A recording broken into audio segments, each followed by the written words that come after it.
Good morning to all of you. तो चलिए बच्चों, आज स्टार्ट करते हैं कंबशन इन फ्लेम का सेकंड पार्ट।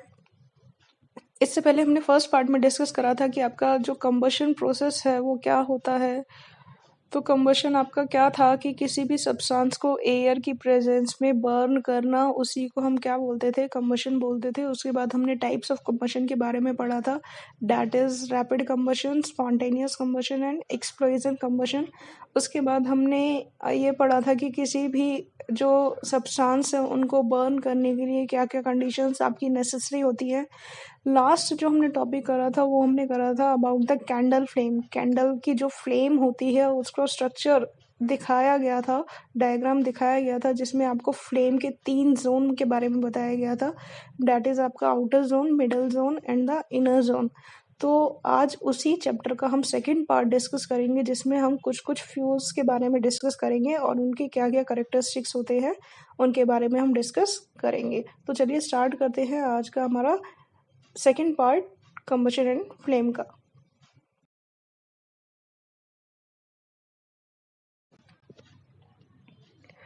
तो चलिए आज थोड़ा सा फ्यूल्स के बारे में डिस्कस करते हैं, जिसका पहला टॉपिक है आपका टाइप्स ऑफ फ्यूल्स। तो फ्यूल जो है आपके मेनली 3 टाइप के होते हैं। पहला है आपका सॉलिड फ्यूल। सॉलिड फ्यूल में आपके आ जाएंगे वुड, कोल, चारकोल। जैसे आपकी लकड़ी, आप लकड़ी को क्या है as a fuel, as a ईंधन यूज करते हो। मतलब क्या फ्यूल होता क्या है बेसिकली, जो आपका बर्न करने पे हीट और लाइट प्रोड्यूस करता है, उसी को हम क्या बोलते हैं, फ्यूल बोलते हैं। तो पहला क्या है सॉलिड फ्यूल। ऐसा फ्यूल जो दिखने में हमारा सॉलिड होता है, जैसे लकड़ी है, लकड़ी हमारे दिखने में कैसी होती है, सॉलिड होती है, एक पर्टिकुलर शेप और साइज होता है। ऐसे ही हमारा कोल जो कोयला होता है वो भी कैसा है, एग्जाम्पल हमारा सॉलिड फ्यूल का, और ऐसे ही हमारा चारकोल। नेक्स्ट है हमारा लिक्विड फ्यूल। ऐसे फ्यूल जो हमारे लिक्विड फॉर्म में हम उनको यूज करते हैं, उनको हम क्या बोलेंगे, लिक्विड फ्यूल। इनमें आपके एग्जाम्पल में आ जाएंगे, जैसे आपका पेट्रोल हो गया, डीजल हो गया, कैरोसिन ऑयल हो गया, ये सब कैसे हैं आपके लिक्विड फ्यूल। और लास्ट जो कैटेगरी है वो क्या है, हमारी गैसियस फ्यूल। ऐसे जो फ्यूल जिनको हम क्या है गैसियस फॉर्म में यूज करते हैं, उनको हम किस कैटेगरी में रखेंगे, इन द गैसियस फ्यूल। इसमें आपके क्या आ जाएंगे, सीएनजी। सीएनजी की फुल फॉर्म क्या है, कंप्रेस्ड नेचुरल गैस। नेक्स्ट है आपका एलपीजी। एलपीजी क्या है, आपका लिक्विफाइड पेट्रोलियम गैस, जो आप सिलेंडर्स में यूज करते हो। नेक्स्ट है आपका बायोगैस, और उसके अलावा है आपका हाइड्रोजन गैस। बट हाइड्रोजन को हम generally as a fuel use नहीं करते हैं। क्यों? क्योंकि जब हम हाइड्रोजन को ऑक्सीजन की प्रेजेंस में बर्न करेंगे तो ज्यादा चांसेस होते हैं एक्सप्लोजन के, विस्फोट के ज्यादा चांस होते हैं। मतलब क्या कि जब आपका हाइड्रोजन डायरेक्टली ऑक्सीजन के साथ क्या है रिएक्ट करता है, कंबाइन करता है, तो क्या है बहुत ज्यादा अमाउंट में आपकी हीट एनर्जी निकलती है।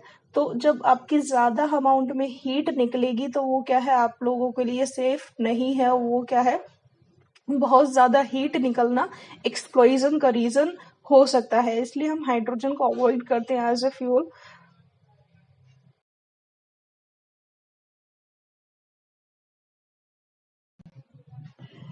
नेक्स्ट है आपका characteristics of a good fuel. एक अच्छे फ्यूल की क्या पहचान है आपकी, कैसा होना चाहिए एक आइडियल फ्यूल जो होता है, जिसको आप इजीली यूज कर सकते हो, उसके क्या क्या करेक्टरिस्टिक्स हैं। तो इन सब चीजों के बारे में पढ़ते हैं।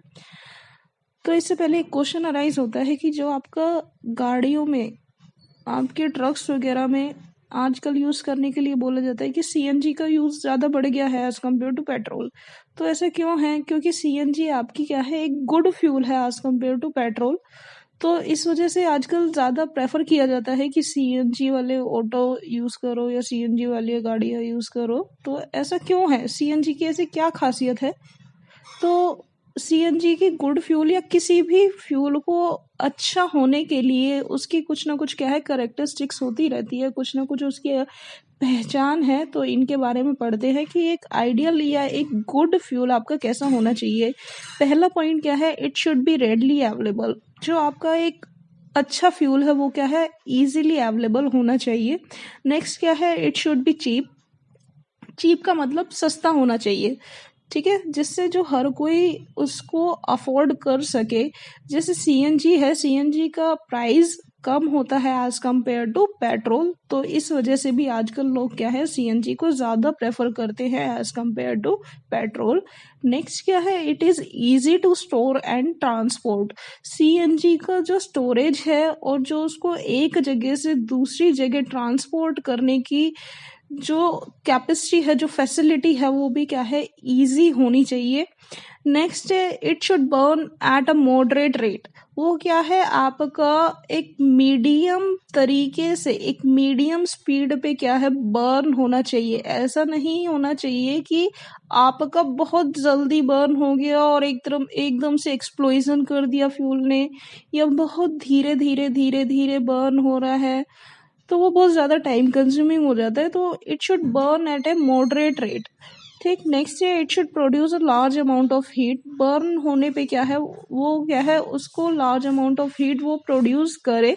नेक्स्ट क्या है, does not leave behind any undesirable substance. वो क्या है, जब आप उसको बर्न करो तो वो क्या है कोई ऐसा सब्सटेंस ना छोड़े जो आपको नहीं चाहिए, मतलब ऐसा सब्सटेंस नहीं छोड़े वो बर्निंग के बाद जो आपका क्या है पॉल्यूशन का कारण बने। So it should not cause any pollution. तो ये सब क्या है आपके गुड फ्यूल के क्या है करेक्टरिस्टिक्स है। जैसे अभी ये हो गई, पहला बात हो गई हमारी सीएनजी और पेट्रोल की। सीएनजी क्या है, सीएनजी को इसलिए भी प्रेफर किया जाता है, एक तो वो सस्ती होती है, चीप होती है। सेकंड क्या है कि उसको ट्रांसपोर्ट करना इजी होता है एज कम्पेयर टू पेट्रोल। और सीएनजी की एक खास बात है कि सीएनजी आपका इन्वायरमेंटल पॉल्यूशन बहुत कम करती है as compare to petrol. Same ऐसे ही आपने लकड़ी को, अगर मैं एलपीजी को कंपैरिजन करूं, तो जब आप लकड़ी को बर्न करते हो, जब जो गांव वगैरह हैं उनमें जब चूल्हे जलाते हो, या सर्दियों के टाइम में क्या है चूल्हों पे रोटी सेकते हैं लोग, तो चूल्हों पे रोटी सेकते टाइम वो लकड़ी वगैरह का यूज करते हैं, या उपले जो बने होते हैं उनका यूज करते हैं एज अ फ्यूल। तो जब आप उनको बर्न करने के बाद आपने देखा होगा राख बच जाती है, एक अनडिजायरेबल रेजिड्यू बच जाता है, जो क्या है आपका इन्वायरमेंटल पॉल्यूशन का कारण बन सकता है। लेकिन जब आप सिलेंडर्स का यूज करते हो, सिलेंडर में आपकी एलपीजी फिल होती है आपकी, ठीक है। तो एलपीजी को जब आप बर्न करते हो तो आपका कोई भी ऐसा अनडिजायरेबल रेजिड्यू नहीं बचता जो आपका पॉल्यूशन फैलाए। इसलिए आजकल लोग क्या है एलपीजी का यूज करते हैं खाना बनाने के लिए एज कम्पेयर टू वुड और योर कैरोसिन ऑयल, ठीक है। तो ये क्या है कुछ कुछ करेक्टरिस्टिक्स हैं एक आइडियल फ्यूल के। यहाँ से आपका क्वेश्चन भी पूछ लिया जाता है, एनसीईआरटी क्वेश्चन भी आपका आई एम श्योर होगा कि what are the characteristics of the good fuel. So this is your answer, you have to note down, yeah, you have to learn these points about the characteristics of a good fuel.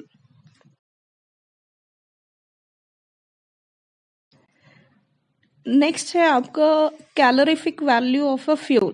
Calorific value किसी भी fuel की होती क्या है, अच्छा calorific value हर एक fuel की अलग अलग होती है। अब कैलोरीफिक वैल्यू है क्या, it is the amount of the heat energy produced on the complete combustion of 1 kilogram of a fuel.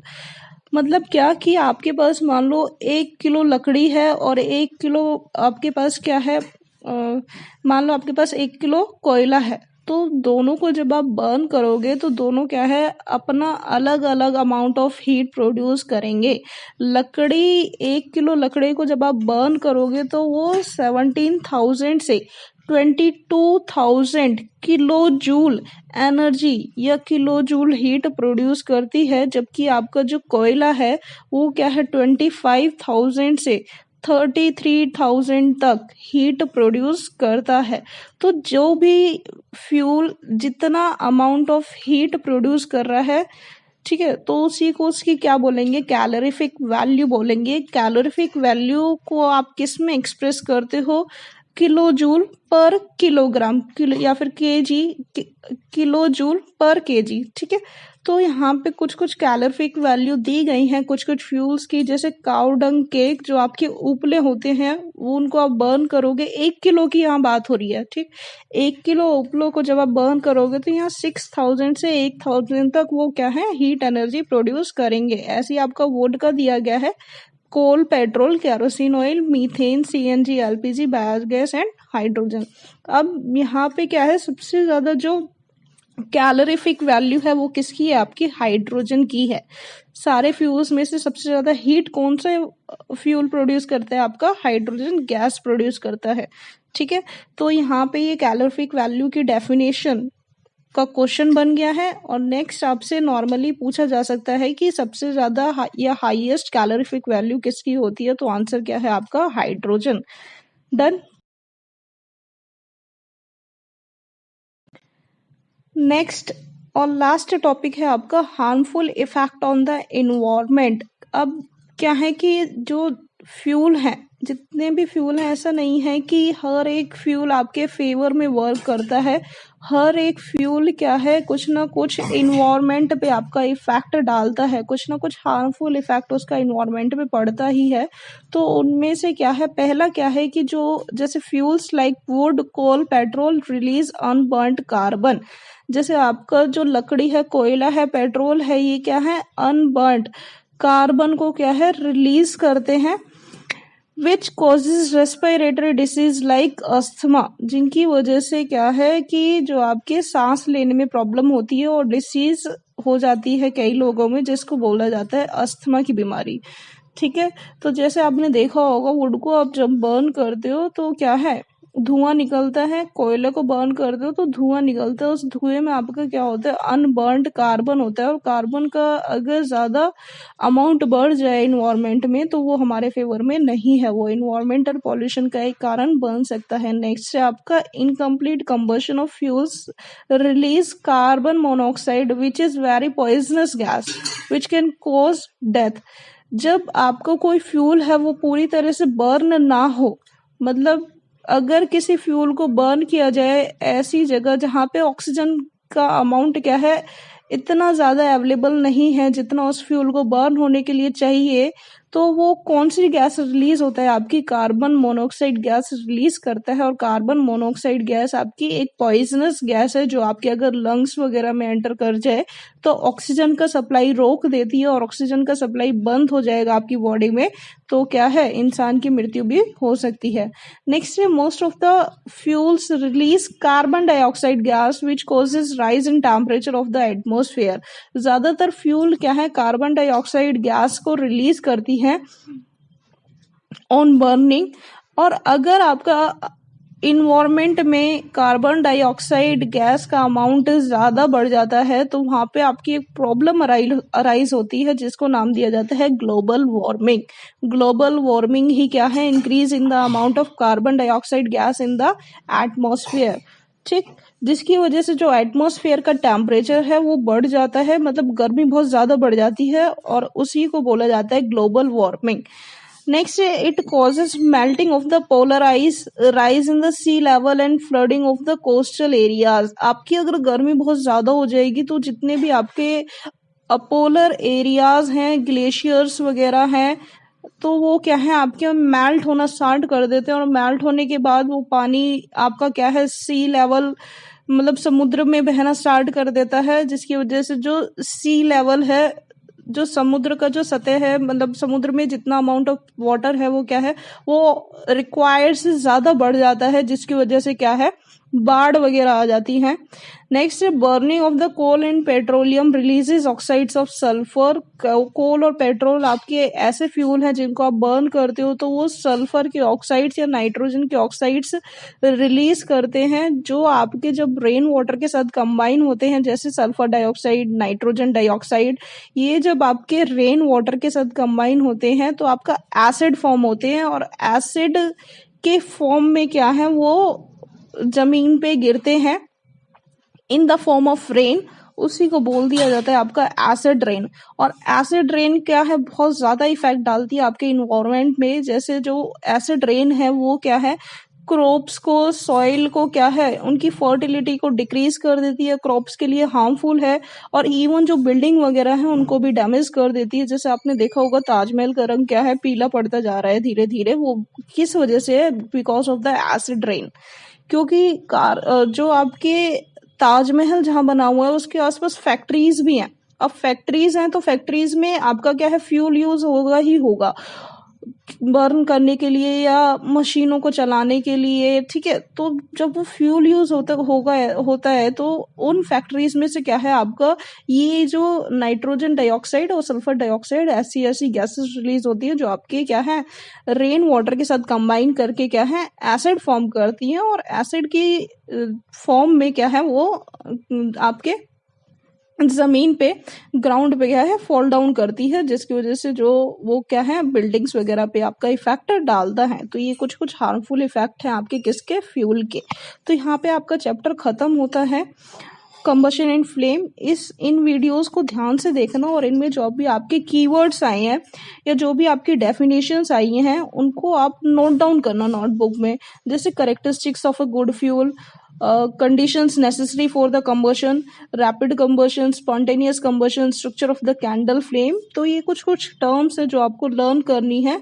और एक बहुत इंपॉर्टेंट टॉपिक था आपका कि how do we control fire.